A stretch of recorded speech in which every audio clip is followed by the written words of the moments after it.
Hello and welcome everyone. In today's video, I will show you how to change the font size in chats on WhatsApp. So to do that, it's really simple.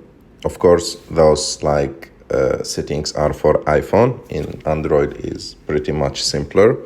So we have to go to settings, and after that go to accessibility.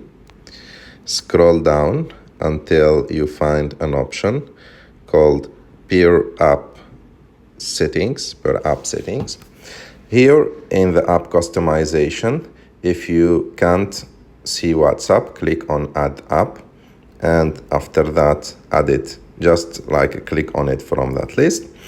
After adding WhatsApp, go and click on it again and go to the second option, larger text, and let me show you the font now, the size. So this is the size now. And you can change it. For example, I will make it bigger. And as you can see, it's bigger now here. And if you want it smaller, it will be smaller here.